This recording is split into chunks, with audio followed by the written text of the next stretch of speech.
الحمد لله وحده والصلاة والسلام على من لا نبي بعده ولا رسول بعده ولا معصوم بعده أما بعد فإن خير الحديث كتاب الله وخير الهدي هدي محمد صلى الله عليه وسلم وشر الأمور محدثاتها وكل محدثة بدعة وكل بدعة ضلالة وكل ضلالة في النار. أعوذ بالله من الشيطان الرجيم. بسم الله الرحمن الرحيم.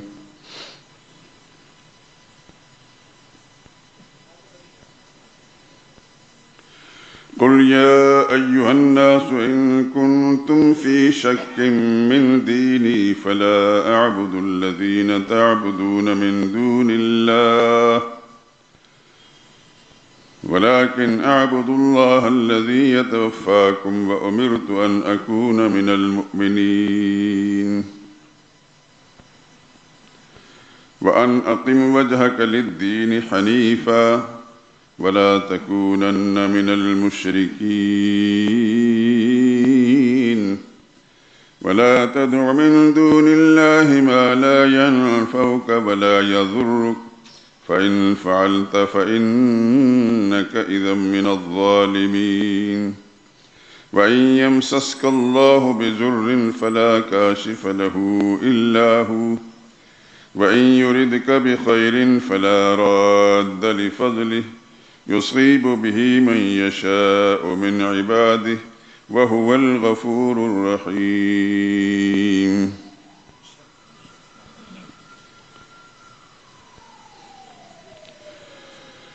اے پیغمبر لوگوں سے کہہ دیجئے کہ اگر تم میرے دین میں کسی طرح کا شک رکھتے ہو تو سن لو کہ جن لوگوں کی تم اللہ کے سوا بندگی کرتے ہو میں ان کی بندگی نہیں کرتا بلکہ میں اللہ ہی کی عبادت کرتا ہوں جو تمہاری روحیں قبض کر لیتا ہے اور مجھ کو یہی حکم ہوا ہے کہ ایمان لانے والوں میں سے رہوں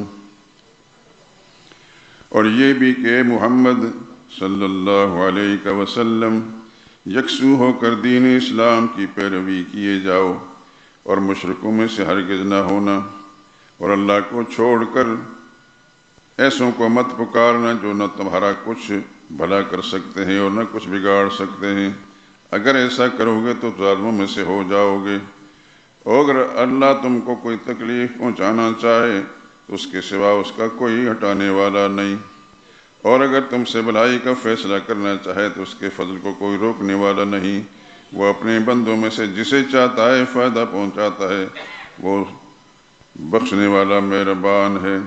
سبحان ربک رب العزت عما یصفون وسلام علی المرسلین والحمد للہ رب العالمین.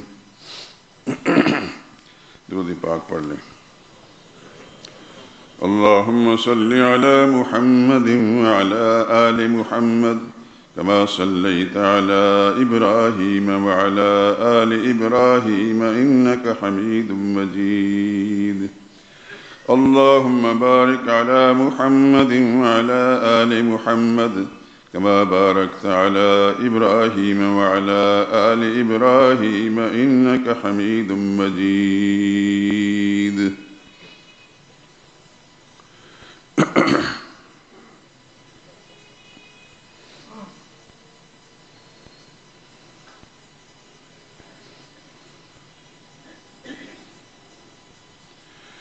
خدا سے بڑھ کے ہو سکتا نہیں ہے مہرباں کوئی خدا سے بڑھ کے ہو سکتا نہیں ہے مہرباں کوئی سوا اس کے نہیں ہے خالق کون و مکان کوئی. اسی کے حکم سے فصل بہار آتی ہے گلشن میں دکھا سکتا نہیں اس کے سوا عہدی خزاں کوئی. مشیت اس کی جب تک راہ بر بن کر نہ آ جائے نشاں منزل کا پا سکتا نہیں ہے کارواں کوئی. وہی مجبور و مضطر کی دعائیں سننے والا ہے، وہی مجبور و مضطر کی دعائیں سننے والا ہے، کرے کیوں آستانے غیر پر آہو فغاں کوئی۔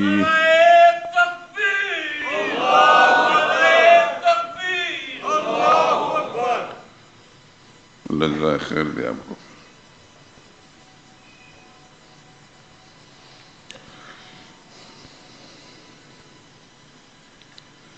دعاؤں میں پکارو اس خدا بندے جہاں ہی کو، دعاؤں میں پکارو اس خدا بندے جہاں ہی کو، نہیں جس کے سوا حاجت روائے دو جہاں کوئی۔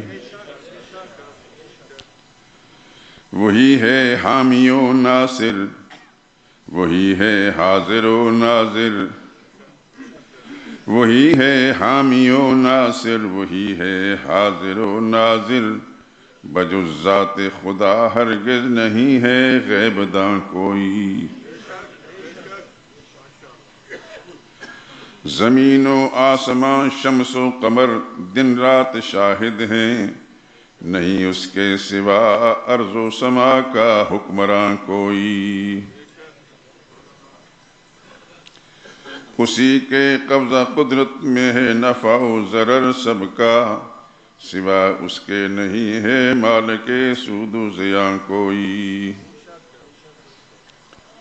خدا کے نام ہی سے مشکلیں آسان ہوتی ہیں، خدا کے نام ہی سے مشکلیں آسان ہوتی ہیں، بنائے تو خدا کے نام کو ورد زباں کوئی۔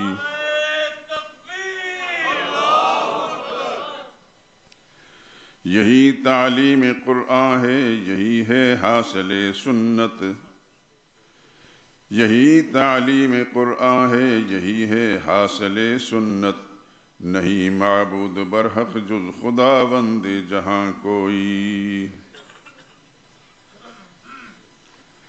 اسی کا دامن رحمت پناہ عاصیاں ہوگا، اسی کا دامن رحمت پناہ عاصیاں ہوگا، نہیں ہرگز کہیں اس کے سوا دارالامان کوئی۔ ظہور اللہ کی توحید پر ایمان ہو جس کا، ظہور اللہ کی توحید پر ایمان ہو جس کا، نہ اس کو مال کی پرواہ نہ اس کو خوف جاں کوئی۔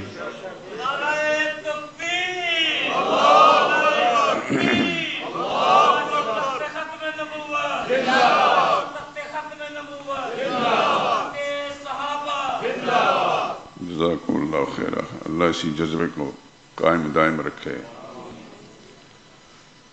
کہ ایک مسلمان ہونے کے ناطے سے اللہ کی توحید کے ساتھ بالکل صاف ستھرا نکھرا ہوا عقیدہ رکھے، اور اللہ کے پاک پیغمبر صلی اللہ علیہ وسلم کی سنت اور آپ کی پاکیزہ جماعت کے ساتھ۔ آپ حضرات کئی بار سن چکے ہیں کہ میرا مشن یہ 3 باتیں ہیں، باقی فروعات کے اندر اس کی گنجائش موجود ہے، رفع دین کرنا ہے کہ نہیں کرنا، آمین مل جہر کہنی ہے کہ نہیں کہنی، اس کی گنجائشیں موجود ہیں، لیکن یہ 3 باتیں ایسی ہیں کہ اس کے اندر اس کے برعکس کوئی گنجائش موجود نہیں۔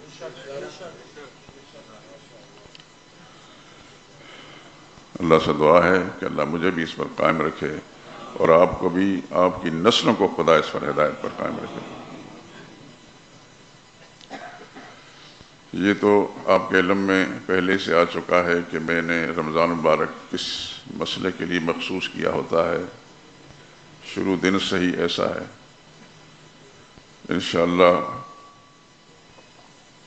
انشاءاللہ مسجد شہداء کے در و دیوار اور مار روڈ جہاں آواز پہنچتی ہے، یہ میرے حق میں گواہیاں دیں گے انشاءاللہ۔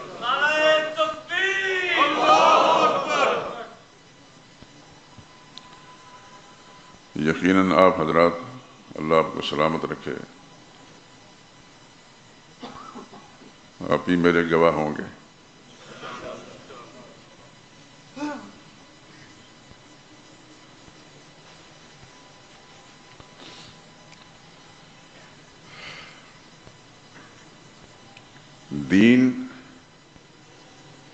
دین اسلام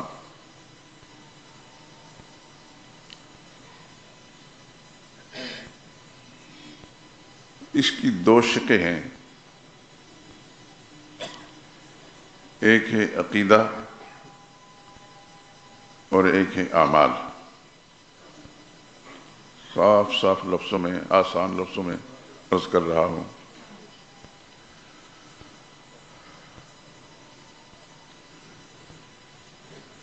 عقیدہ اصل ہے اور اعمال فروعات ہیں، شاخیں ہیں۔ آسان لفظوں میں عرض کرتا ہوں، ایک درخت ہے، اس کی شادابی، اس کی شاخیں، اس کے پھول پھل، اس کے دو حصے ہیں، ایک جڑ ہے، ایک ہے اس کے تنے اور تنوں کے اوپر شاخیں اور پھل پھول۔ جڑ اصل ہے، جڑ صحیح ہے تو درخت صحیح ہے، شاخیں کاٹ بھی جائیں تو درخت سلامت رہتا ہے، پھل پھول اتر جائیں درخت سلامت رہتا ہے۔ لیکن خدا نخواستہ جڑ خشک ہو جائے یا کاٹ دی جائے تو خوبصورت درخت بھی کچھ عرصے کے بعد بالکل بیکار ہو جاتا ہے۔ اس طرح کلمہ، عقیدہ، یہ جڑ ہے اسلام کی، یہ موجود ہے، درست ہے، تو شاخوں میں سے نماز ہے، زکوٰۃ ہے، روزہ ہے، حج ہے، قربانی ہے، طواف ہے، اعتکاف ہے، یہ سب چیزیں شاخیں ہیں۔ لیکن اس کی بنیاد کیا ہے؟ اللہ کی توحید، لا الہ الا اللہ۔ یہ صحیح ہے تو وہ سب صحیح ہیں۔ یہ صحیح ہے تو ہمارے روزے بھی صحیح ہیں، تراویح بھی صحیح ہیں، قربانیاں بھی صحیح ہیں، صدقہ و خیرات بھی صحیح ہے۔ یہ خراب ہے، خدا نخواستہ یہ سب محنتیں بیکار ہیں۔ دیکھیے، ایک انسان زندہ رہتا ہے، اس کی آنکھیں سلامت ہیں، کان سلامت ہیں، زبان سلامت ہے، ہاتھ سلامت ہیں، پاؤں سلامت ہیں۔ پاؤں سے چلتا ہے، ہاتھوں سے پکڑتا ہے، آنکھ سے دیکھتا ہے، کان سے سنتا ہے، زبان سے بولتا ہے۔ لیکن یہ ساری چیزیں جو ہیں یہ فروعات ہیں، شاخیں ہیں۔ ان کو قائم رکھنے کے لیے ایک چیز ہے دل۔ دل سلامت ہے، یہ ساری چیزیں سلامت ہیں، کارآمد ہیں۔ خدا نخواستہ دل بند ہو گیا تو سب کچھ بند ہو گیا۔ آنکھیں بے نور ہو جائیں، انسان زندہ رہتا ہے۔ ہاتھ کٹ جائیں، انسان زندہ رہتا ہے۔ گنگا بن جائے، انسان زندہ رہتا ہے۔ چلنے کی تکلیف ہو، نہ چل سکے، انسان زندہ رہتا ہے، کیونکہ دل سلامت ہے۔ اور خدا نخواستہ دل بند ہو گیا، یہ ساری چیزیں صحیح ہونے کے باوجود بیکار ہیں۔ اسی طریقے سے سمجھیں کہ عقیدہ یہ بنیاد ہے، ایک مسلمان کے ایمان کی بنیاد ہے عقیدہ۔ عقیدہ ٹھیک ہے تو اس کی نمازیں، اس کے روزے، اس کی زکاتیں، اس کے صدقہ و خیرات، ساری نیکیاں کارآمد ہیں۔ اور عقیدہ خراب ہے تو سب کچھ بیکار ہے۔ پچھلے جمعے میں نے اشارہ کیا تھا کہ پہاڑوں کی مانند بھی کسی کے پاس نیکیاں ہوں، لیکن عقیدہ خراب ہے، رب کعبہ کی قسم، اس کو کچھ بھی فائدہ نہیں۔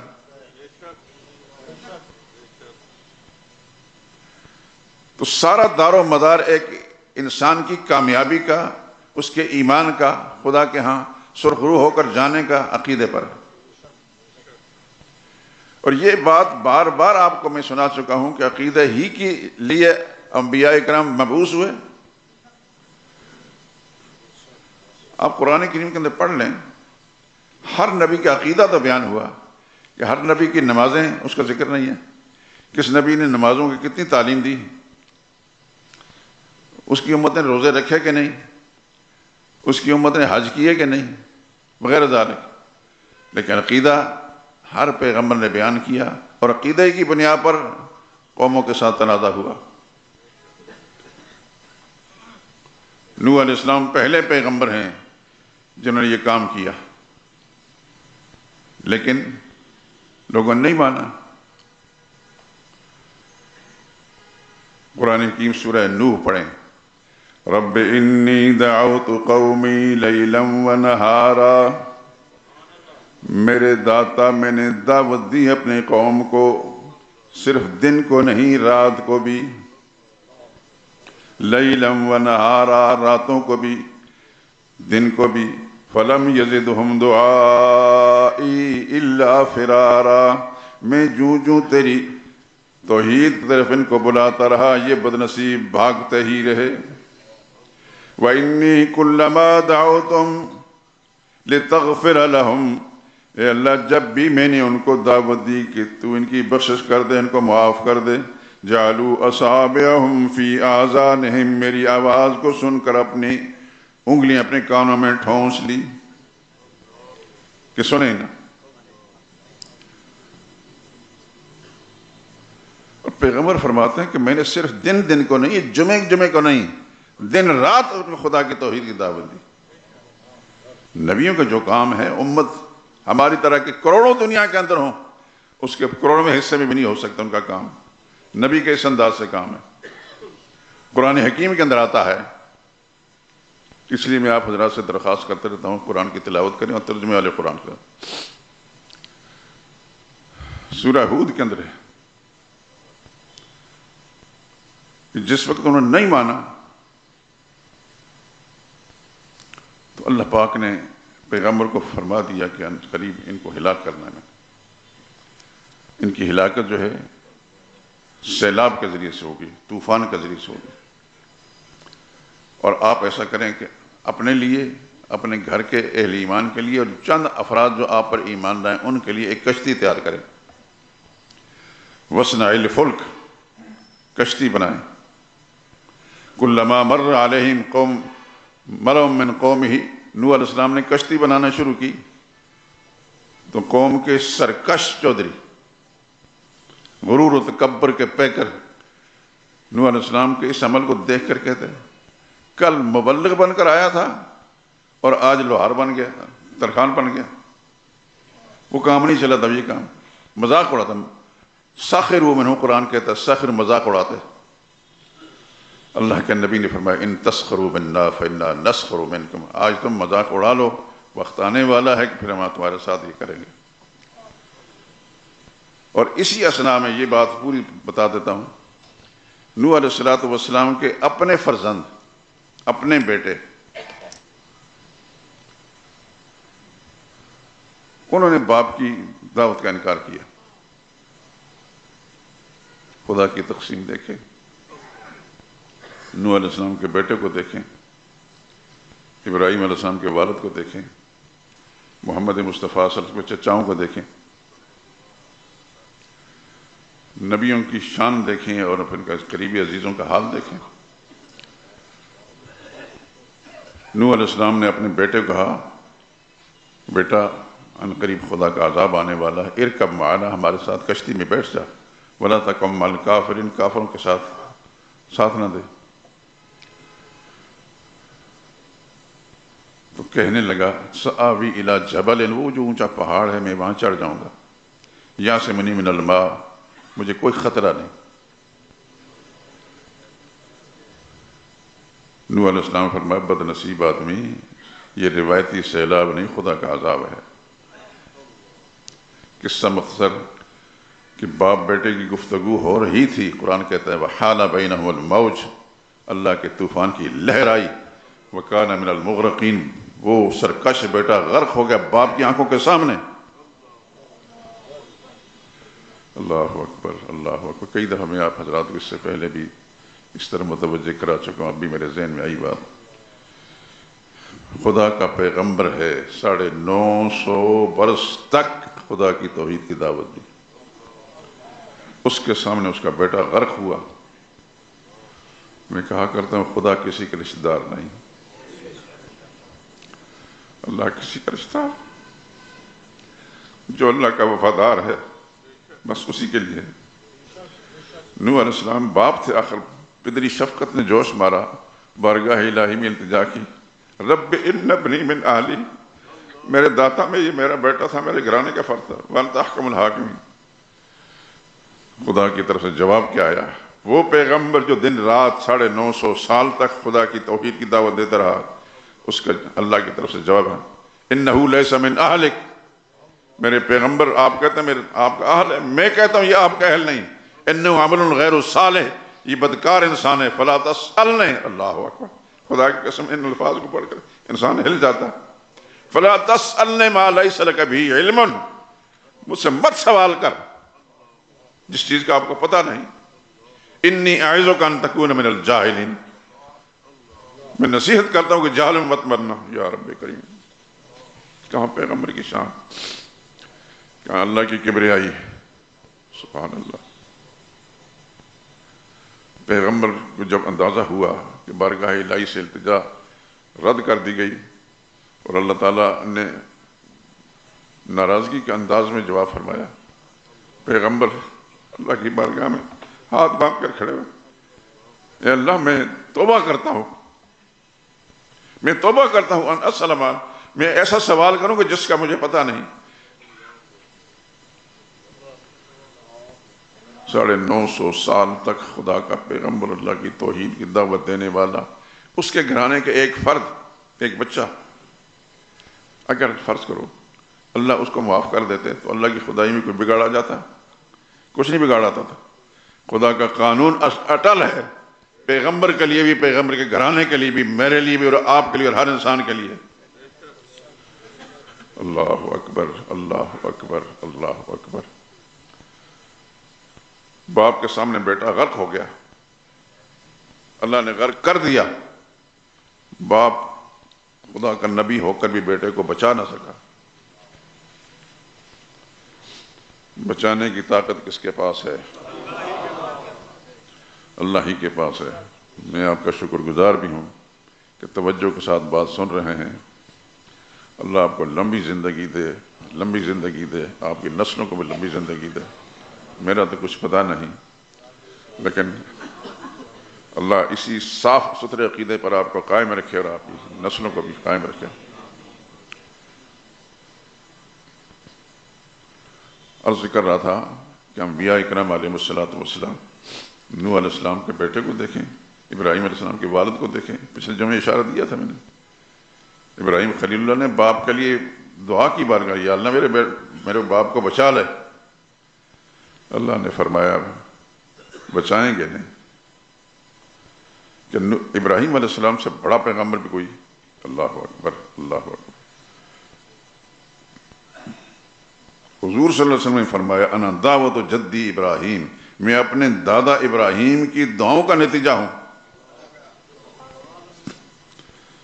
اور ابراہیم خلیل اللہ نے بارگاہ میں التجا کی، یا اللہ اگر میرے سامنے اس کو جہنم میں ڈالا جائے گا تو مجھے شرمندگی ہوگی۔ اللہ نے فرمایا شرمندگی کا خطرہ نہ محسوس کریں، ہم آپ کو شرمندہ نہیں کریں۔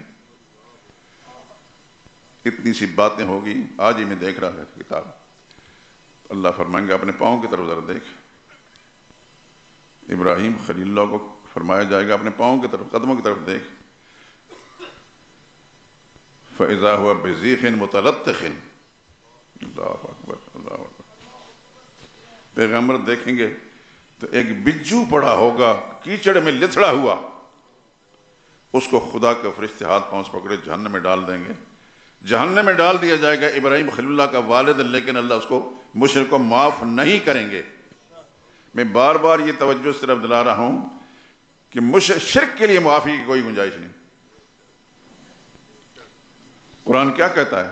اِنَّهُ مَن يُشْرِكْ بِاللَّهِ فَقَدْ حَرَّمَ اللَّهُ عَلَيْهِ الْجَنَّةِ، کان کھول کر سن لو، جس نے بھی اللہ کے ساتھ شریک کیا اللہ نے اس پر جنت حرام ٹھہرا دی ہے۔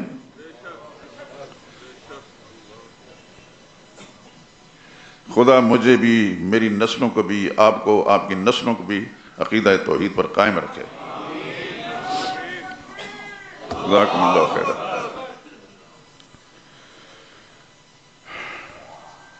ایک حدیث میں آتا ہے، میں پچھلے جمعے سنانا چاہتا تھا، ٹائم تھوڑا تھا۔ یہ حدیث مشکات میں بھی ہے، حدیث کی بہت ساری کتابوں کے اندر بھی۔ حضرت عبداللہ بن عمرو ایک صحابی ہیں حضرت عبداللہ بن عامر.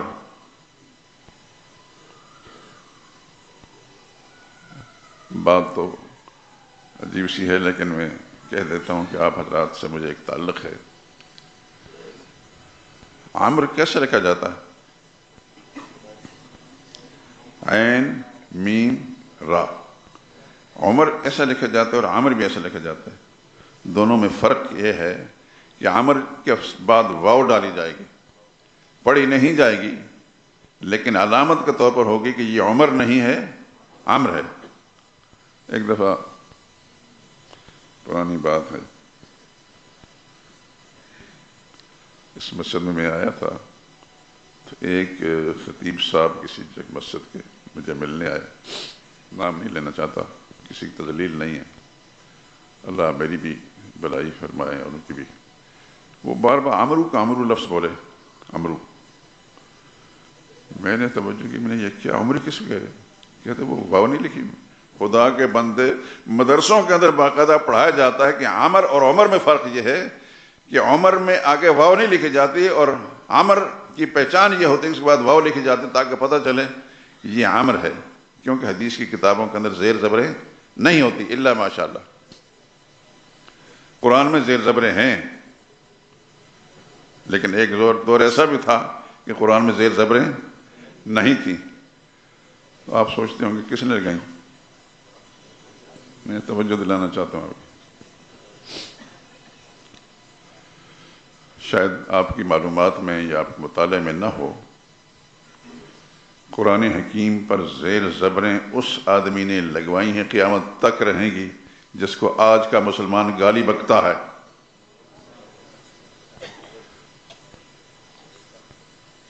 وہ تھے حضرت حجاج بن یوسف.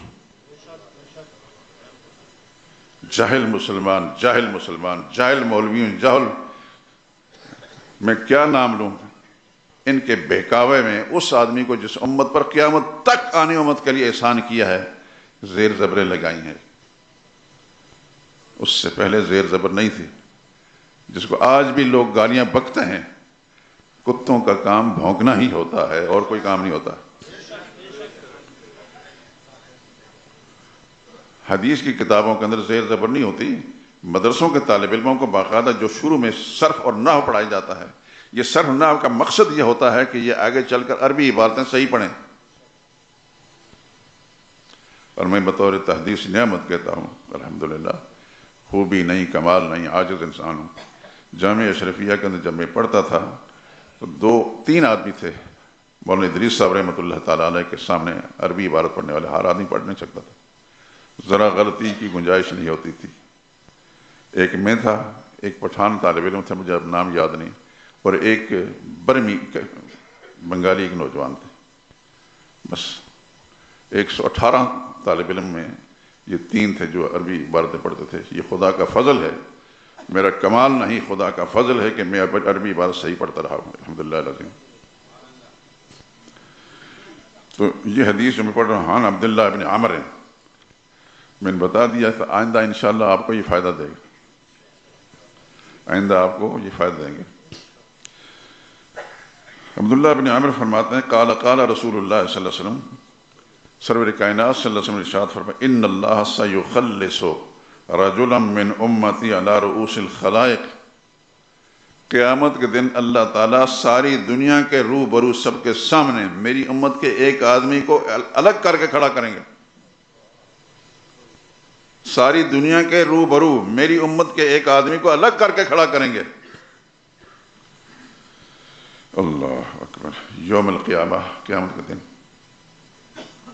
فَيَنْشُرُ عَلَيْهِ 99 سِجِلًّا، اس کے سامنے اس کی بدعمالیوں کا ریکارڈ رکھا جائے گا. وہ کتنا بڑا ہوگا؟ 99، ایک کم 100 دفتر اس کی بدعمالیوں کا. لیکن ہر دفتر کتنا بڑا ہوگا؟ کلو سجل مثل مد البصر، جہاں تک انسان کی نگاہ جاتی ہے اتنا لمبا ہوگا ایک دفتر. 99 دفتر اس کی بدعمالیوں کے اس کے سامنے کھول کر رکھے جائیں گے. ہل جاتا ہے انسان. اللہ اکبر، اللہ اکبر. اللہ پوچھیں گے اتنکر من ھذا شیئا، اے میرے بندے یہ جو کچھ نظر آ رہا ہے یہ تمہارا ہی ہے؟ عرض کر یا اللہ میرا ہی ہے۔ تو انکار کر سکتا ہے اس میں سے کسی ایک کا؟ وہ کہے گا یا اللہ یا رب، میرے اللہ میں انکار نہیں کر سکتا، سب کچھ میری برائیاں۔ ایسے انسان بھی ہوں گے، ایسے انسان بھی ہوں گے۔ دعا کریں انہی لمحوں کا، یا اللہ تو اپنے رحمت کے ساتھ ہمیں اس قسم کے لوگوں میں شامل ہونے سے محفوظ فرما۔ اللہ پوچھیں گے انکار کرتا ہے؟ کہیں کہ اللہ یا رب، تجھ پر کوئی میرے اعمال لکھنے والے صحابہ نے،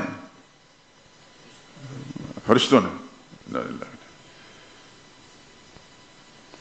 نے کوئی غلط چیز جو تم نے کی نہیں تمہارے ذمہ لگا دی؟ فیقول اللہ یا رب، کہیں گے یا اللہ یہ سب میری بدعمالی ہے، کسی نے مجھ پر کوئی زیادتی نہیں کی۔ اللہ پھر پوچھیں افلک عذر، تیرے پاس کوئی عذر ہے؟ کیا مجبوری تھی یہ ساری بدعمالیاں کرنے کی؟ قال اللہ یا رب، کہے گا یا اللہ میرے پاس عذر بھی کوئی نہیں۔ اب اسے یقین ہو چلے گا کہ میرے لیے جہنم لازمی۔ ظاہر بات ہے اتنی زیادہ بدعمالیاں جس کا تصور بھی انسان نہیں کر سکتا، اور بندہ صاف صاف لفظ میں کہے گا یا اللہ یہ میری بدعمالیاں ہیں، میرے ہی گناہ ہیں، عذر بھی کوئی نہیں۔ اسے یقین ہوگا کہ اب حکم آ گئے جہنم میں ڈالو اس کو۔ سبحان اللہ، اللہ کی شان پر قربان جائیں۔ اللہ فرمائیں گے ان لک عندنا حسنہ، بندے ذرا صبر کر، تیری ایک نیکی بھی میرے پاس ہے، تیری ایک نیکی میرے پاس ہے۔ وَإِنَّهُ لَا ظُلْمَ عَلَيْكَ الْيَوْمَ، تجھ پر ظلم نہیں ہوگا کہ تیری برائیاں دکھائی جائیں اور تیری نیکی نہ دکھائی جائے، یہ ایسا نہیں ہوگا۔ اللہ اکبر۔ فَتُخْرَجُ بِطَاقَةٌ، اللہ اکبر۔ بطاقہ کہتے ہیں یہ جو شناختی کارڈ ہوتا ہے نا، عالم پر ہوگا اس کو بطاقہ کہتے ہیں۔ ایک کارڈ نکالا جائے گا، پرچہ نکالا جائے گا، وہ پرچہ میں کیا ہوگا؟ فیہا اشہد اللہ الہ الا اللہ وان محمد رسول اللہ۔ بس ایک پرچہ ہوگا جس پر کلمہ لکھا ہوگا۔ تو وہ بندہ کہے یا اللہ ان 99 دفتر بدعمالیوں کو ان کے مقابلے اس پرچے کی کیا حیثیت ہے؟ اللہ فرمائیں گے انک لا تظلم، بندے جلد باتی نہ ہو، ظلم نہیں ہوگا تجھ پر، ان کو بھی تولا جائے گا، ان کو بھی تولا جائے گا، وہ بھی تولے جائیں گے اور یہ پرچہ بھی تولا جائے گا۔ فتوضع السجلات فی کفۃ والبطاقۃ فی کفۃ، میزان عمل کے دونوں پلڑوں میں وہ 99 دفتر بدعمالیوں کے بھی رکھے جائیں گے اور یہ پرچہ بھی دوسرے میں رکھا جائے گا۔ آگے کیا ہوگا؟ فتاشت السجلات وثقلت البطاقہ، 99 دفتروں والا پلڑا اوپر کو اٹھ جائے گا اور کلمہ توحید والا پلڑا جو نیچے کی طرف جھک جائے گا۔ حدیث میں آتا ہے اللہ کے نبی نے فرمایا لا یسقر مثل اللہ شیء، اللہ کے نام کے مقابلے میں کوئی چیز وزنی نہیں ہو سکتی۔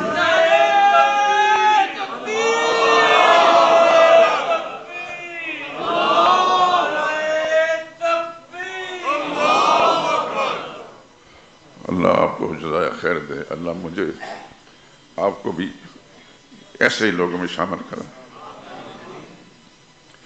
یہ حدیث سن کر کم از کم ہمارے طرح گناہگار انسانوں کو تھوڑا سا حوصلہ تو ہوتا ہے۔ الحمدللہ العظیم، کلمہ طیبہ پر ہمارا ایمان ہے۔ اعمال کی خرابیاں ضرور ہیں لیکن کلمے کے اندر کسی قسم کی گڑبڑ ہماری سوچ میں نہیں ہے، اور یہی بات میں آپ حضرات کا ٹائم لے رہا ہوں، بلکہ متوجہ کر رہا ہوں۔ اپنا عقیدہ کو درست کریں میرے دوستو۔ پھر میں کہتا ہوں اعمال میں خرابیاں ہیں، ہوتی ہیں، ہوں گی، نہ چاہتے ہوئے بعض اوقات انسان کے اعمال میں خرابی ہو جاتی ہیں۔ مثال کے طور پر ہم غیبت کرتے ہیں، گناہ ہے، بہت بڑا گناہ ہے۔ کسی کو گالی بکتے ہیں، گناہ ہے، اور طرح طرح کی خرابیاں ہوتی ہیں، لیکن عقیدہ ٹھیک ہوگا انشاءاللہ العزیز یہ سب کے سب محو ہو جائیں گے۔ عقیدہ ٹھیک ہے، نمازیں نہیں پڑھی معاف کر دے گا میرا رب، روزے نہیں رکھے معاف ہو جائیں گے، زکاتیں نہیں دیں معاف ہو جائیں گے، حج فرض تھا نہیں کیا معاف ہو جائیں گے، دیگر معاملات عقیدہ ٹھیک ہوگا تو پھر بالآخر پروردگار عالم عقیدے کی برکت سے جنت میں بھیجے گا۔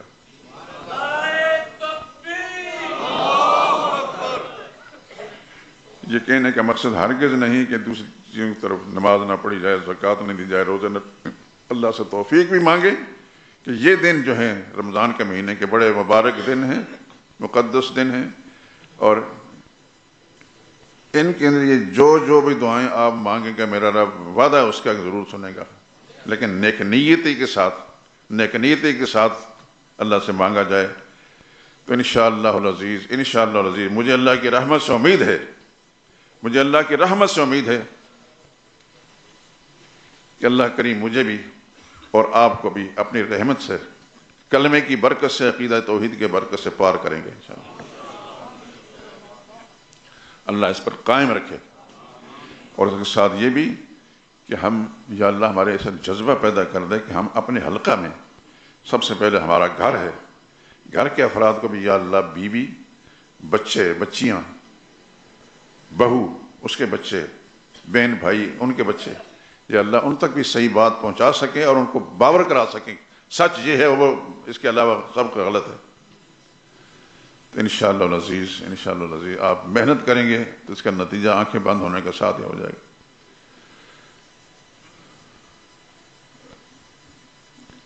کہنے کا مقصد یہ، عقیدہ توحید بنیاد ہے اسلام کی، عقیدہ توحید بنیاد ہے اسلام کی، اس کی خرابی گوارا نہیں ہے، باقی اعمال کی کمی بیشی نظر انداز ہو جائے گی، باقی اعمال کی کمیاں نظر انداز ہو جائیں گی، عقیدے کی خرابی نہیں۔ اس لیے میں، آپ حضرات اچھی طرح اس بات گواہ ہیں کہ میں شروع سے ہی اس بات پر زور دیتا ہوں، عقیدہ درست ہونا چاہیے۔ اب اس کے بعد تو بات کھلے گی کہ الہ کا کیا معنی ہے، لا الہ الا اللہ، الہ کا معنی کیا ہے؟ الہ کا معنی جب سمجھیں گے تو پھر عقیدہ بھی ٹھیک ہو جائے گا۔ اگر الہ کا معنی سمجھا نہیں ہے، گول مول ہوا، تو پھر کچھ بھی نہیں میرے دوستو۔ بہت سے لوگ، آپ حضرات بھی اس بات کی گواہ ہوں گے، اللہ آپ کو حرم شریف کی زیارت نصیب فرمائے، بار بار نصیب فرمائے اور قبول بھی فرمائے۔ ہمارے پاکستان کے لوگوں کا حال یہ ہے، ان کی نیت پر ہم شک تو نہیں کرتے لیکن جہالت ہے۔ جب بھی آپ سے کوئی آدمی سوال کرے گا نا، اللہ تینوں مدینہ زیارت کرائے، یہی کہتے ہیں۔ جو دعا کہ یہ نہیں کہ اللہ تجھے بیت اللہ پہنچائے، یہ مدینہ کی زیارت کرائے۔ مدینہ سے ہمیں انکار نہیں، لیکن اس کی سوچ کیا ہے؟ مجھے صحیح سال یاد نہیں، میرے ساتھ میری اہلیہ بھی تھی، عمرے پر گئے تھے، 2 دن گزرے تھے، حرم شریف کے پاس ایک ہوٹل کے اندر رہائش تھی، اس کے ملازموں نے کہا حاجی صاحب تیاری کریں، آرڈر آ گئے۔ میں نے سنی انسنی جسے کہتے ہیں نا، انجان ہو کر، مجھے پتا تھا اس قوم کے عقیدے کیا ہیں۔ وہ تھا پاکستان مری کے علاقے کا نوجوان، کسی معلم کا ملازم تھا۔ آرڈر آ گئے، کس چیز کے آرڈر آ گئے؟ کہتے ہیں مدینہ جانے کے آرڈر آ گئے۔ حالانکہ ضابطے کے مطابق میں نے 8 دن مکہ معظمہ رہنا تھا اور 8 دن مدینہ طیبہ رہنا تھا، لیکن اس نے مجھے اس اندازہ کہ وہ پاکستانی ہے۔ میں نے اسے کہا تمہاری مہربانی ہو گئی یار، مجھے کچھ چند دن اور رہنے دیں، کیونکہ میں عمرہ کرنے آیا ہوں اور عمرے کا تعلق جو ہے خانہ کعبہ کے ساتھ ہے، مدینہ طیبہ کی حاضری ہے، وہاں حج اور عمرے سے نہیں اس کا تعلق۔ وہ اور پکا ہو گیا کہ یہ صاف جاہل ہے، اس کو پتہ نہیں۔ میں نے کہا برخوردار، میرے ہاتھ میں بیگ تھا، اس کے اندر سارے کاغذات تھے، میں نے یہ لکھا ہوا ہے 8 دن۔ تو اس نے اسی وقت فون کیا اپنے معلم کو، کہتے ان کو تو سب پتہ ہے۔ اس واسطے میں دوستوں درخواست کرتا ہوں کہ آپ حرمین شریفین، اللہ آپ کو بار بار لے جائے، کاغذات اپنے پاس رکھیں۔ وہ جو عرب ہیں وہ شاید آپ کے ساتھ یہ سلوک نہیں کریں گے جو ہمارے پاکستانی کرتے ہیں۔ اللہ تعالیٰ ان کو بھی ہدایت دے، سمجھ دے۔ تو حرمین شریفین میں جائیں، آپ کے حج کا تعلق بھی بیت اللہ کے ساتھ ہے، عمرے کا تعلق بھی بیت اللہ کے ساتھ ہے۔ مدینہ طیبہ میں صرف رسول اللہ صلی اللہ علیہ وسلم کے روزہ عطر کی حاضری ہے۔ آپ اس میں 1 دن رہیں، 2 دن رہیں، 4 دن رہیں، جتنی دیر مرضی، 1 گھنٹہ بھی حاضری دے کر چلے جائیں تو کوئی حرج کی بات نہیں، لیکن آپ کا حج اور عمرہ اس کا تعلق خانہ کعبہ کے ساتھ ہے۔ یہ بات اچھی طرح ذہن نشین فرما لیں۔ اور جو دوست وہاں جائیں بھی تو ان کو بھی سمجھدار دیا کرنا۔ میں بات کر رہا تھا کہ ہماری قومی جو سوچ ہے کہ کسی کو اگر دعا دیں گے، یہ نہیں کہیں کہ اللہ تجھے حج کرائے، اللہ تجھے حرم کعبہ کی زیارت نصیب کرے، اللہ تینوں مدینہ لے جاوے۔ مدینہ ہمیں جانا ہے، اس کی اہمیت ہمارے ذہن میں، لیکن اس کی سوچ کیا ہے؟ یہ جو دعائیں دے رہا ہے۔ اس لیے آپ حضرات سے درخواست ہے کہ اپنے حلقہ احباب کے اندر دیکھا کریں، اپنے گھروں میں، اپنے رشتہ داروں کے اندر، کہ ان کی سوچیں کیسی ہیں، ان کی سوچوں کو درست کریں۔ درست کریں گے تو انشاءاللہ اللہ کے ہاں آپ کو اجر ملے گا۔ مدینہ طیبہ میں رسول اللہ صلی اللہ علیہ وسلم کے روزہ عطر پر جانا، اس کا تعلق حج کے ساتھ نہیں ہے، صرف رسول اللہ صلی اللہ علیہ وسلم کی قبر مبارک اور مسجد نبوی کی حاضری یہ مطلوب ہے۔ لیکن حج اور عمرے کا تعلق خانہ کعبہ کے ساتھ ہے۔ حج کے لیے آپ پھر مینا بھی جاتے ہیں، عرفات بھی جانتے ہیں، مزدلفہ بھی جاتے ہیں، وہ مدینہ میں نہیں ہے، وہ مکہ معظمہ میں ہے۔ افسوس مجھے اس بات کا،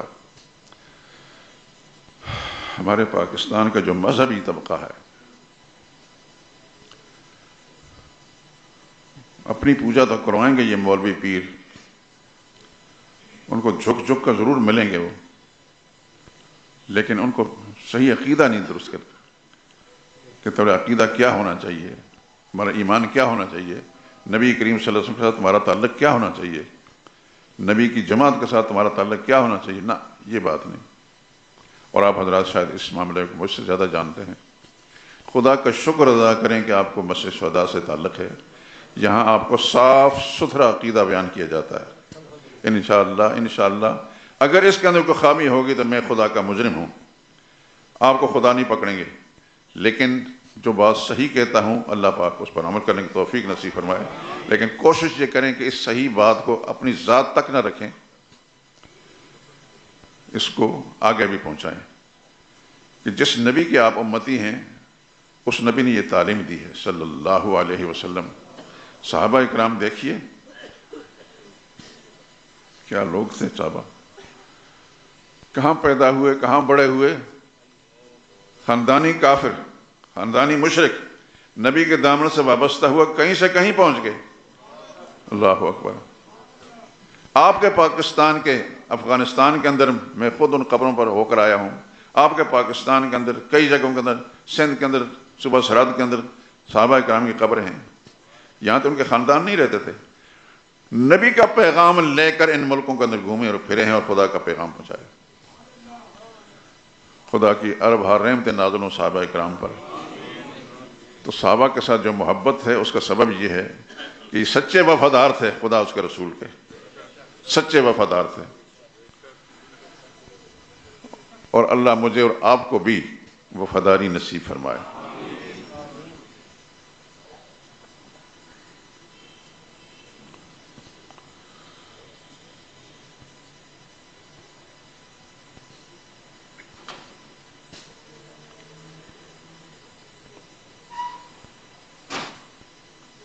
توحید کا معنی ایک ماننا اور ایک جاننا، اللہ کو اپنی صفات میں، قدرت میں، اختیارات میں ایک جاننا، ایک ماننا۔ توحید صرف اللہ ہی کی ہے۔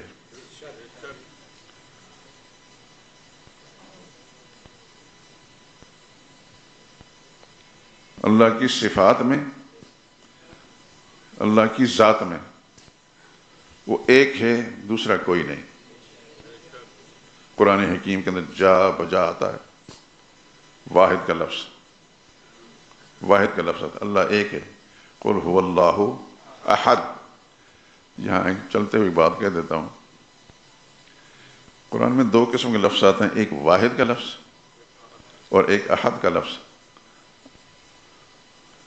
احد کا معنی بھی ایک ہے اور واحد کا معنی بھی ایک ہے، دونوں میں فرق کیا ہے؟ احد اس ایک کو کہتے ہیں جس جیسا کوئی اور نہ ہو، کسی بھی پہلو سے اس جیسا نہ ہو، اور واحد کا معنی ایک ہے لیکن اس جیسے کوئی اور، مثلا میں آپ کو کہوں آپ واحد ہیں، آپ مجھے کہیں واحد ہیں، کیوں ہمارے ذرا کے اور تو ہیں، لیکن اللہ ایسا واحد ہے کہ اس جیسا کوئی اور نہیں ہے۔ اس لیے سورہ اخلاص کا ایک بڑا مقام ہے، اور میں چلتے ہوئے کہہ دیتا ہوں کہ آپ جب نماز پڑھتے ہیں تو کوشش یہ کیا کریں مختصر صورتوں کے اندر، اور صورتیں پڑھنے کے بعد آخر میں یہ صورت پڑھ لیا کریں۔ سن چکے ہیں آپ کے ایک صحابی فوت ہوئے تو نبی کریم صلی اللہ علیہ وسلم کو اطلاع ملی کہ فلاں فوت ہو گئے ہیں۔ خدا کے فرشتے نے عرض کیا، یا اللہ کے پیغمبر آپ ان کے جنازے میں شریک ہوں گے؟ حضور صلی اللہ علیہ وسلم نے فرمایا وہ یہاں ہیں نہیں تو میں کیسے شریک ہوں گا؟ فرمایا کہ سارے حجابات ہٹا دیے جاتے ہیں، ساری رکاوٹیں ہٹا دی جاتی ہیں، ایک صحابی ہیں۔ یا اللہ، سبب کیا ہے؟ یہ اتنا بڑا اعزاز کیا ہے؟ اعزاز یہ ہے کہ یہ ہمیشہ ہی سورہ اخلاص پڑھا کرتے تھے، کوئی اور سورت پڑھنی تو 7 سورہ اخلاص پڑھ لینی۔ اس لیے میں آپ حضرات سے کہتا ہوں کوئی بھی مختصر سورت پڑھنی، سورہ اخلاص 7 پڑھ لیں، سورہ اخلاص 7 پڑھ لیں، انشاءاللہ العزیز اللہ پاک اس سورہ اخلاص کی برکات سے آپ کو وہ نعمتیں دیں گے جس کا تصور اس دنیا میں نہیں کر سکتے۔ خدا کے پیغمبر محمد مصطفیٰ صلی اللہ علیہ وسلم کو اگر کہا جاتا ہے کہ اس کے جنازے میں شریک ہوں گے کہ نہیں، حضور نے شریک ہوں گا، لیکن وہ تو ہیں دور کسی جگہ گئے ہوئے ہیں۔ اللہ کے فرشتے کہتے ہیں سارے حجابات ہٹا دیے جاتے ہیں، آپ شریک تو ہوں۔ تو یہ سورہ اخلاص کی برکت ہے، اور سورہ اخلاص میں کیا ہے؟ اللہ کی وحدانیت ہے، اللہ کی وحدانیت ہے۔ وہ احد ہے، ایسا اس جیسا کوئی نہیں، نہ ذات میں ہے، نہ صفات میں، نہ حقوق میں، نہ اختیارات میں۔ وہ صمد ہے، وہ بے نیاز ہے، ساری دنیا اس کی محتاج، وہ کسی کا محتاج نہیں۔ لم یلد ولم یولد، نہ اس کے ماں باپ ہیں نہ اس کی اولاد ہے۔ ماں باپ دباتے ہیں تو مان جاتا ہے انسان، اولاد ضد کرتی ہے تو مان جاتا ہے انسان۔ اللہ نے فرمایا نہ اولاد ہے نہ ماں باپ، کوئی دباؤ نہیں ڈال سکتا۔ ولم یکن لہ کفوا احد، اس کا کوئی خاندان بھی نہیں کہ خاندان والے سارے مل کر دباؤ ڈالیں۔ اس لیے اس سورہ مبارکہ کا ایک بڑا مقام ہے۔ اور آپ حضرات جب نماز پڑھیں تو آخری سورت جو پڑھتے ہیں آخری رکعت کے اندر تو ساتھ اس کو ملا لیا کریں۔ اللہ تعالیٰ عمل کی توفیق نصیب فرمائے۔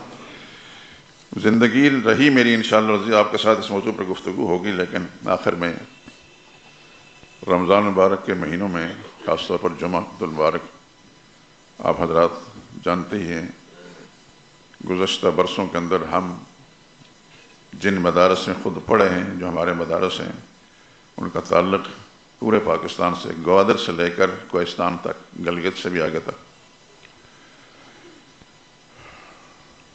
وہ لوگ آتے ہیں، الحمدللہ عظیم میں خدا کا شکر ادا کرتا ہوں کہ اللہ تعالیٰ میری اس ٹوٹی پھوٹی زبان سے الفاظ نکلیں، ان مدارس کے لیے تعاون ہو جاتا ہے، اور اللہ آپ کو جزائے خیر دے، اپنی رحمتوں کی بارش کرے آپ پر، کہ آپ حضرات نے مجھے کبھی شرمندہ نہیں کیا۔ آپ حضرات بساط بھر اور مدارسات تعاون کرتے ہیں، اور اس دفعہ بھی انشاءاللہ میں یہی امید رکھتا ہوں۔ صرف ابھی میں آپ کو صرف توجہ دلا رہا ہوں، زندگی رہی اگلے جمعے میں انشاءاللہ سارے ساتھیوں سے درخواست ہے کہ جو مدارس کے لیے تعاون ہے وہ لے کر آئیں۔ اللہ قبول فرمائے۔ واخر دعوانا الحمدللہ رب العالمین۔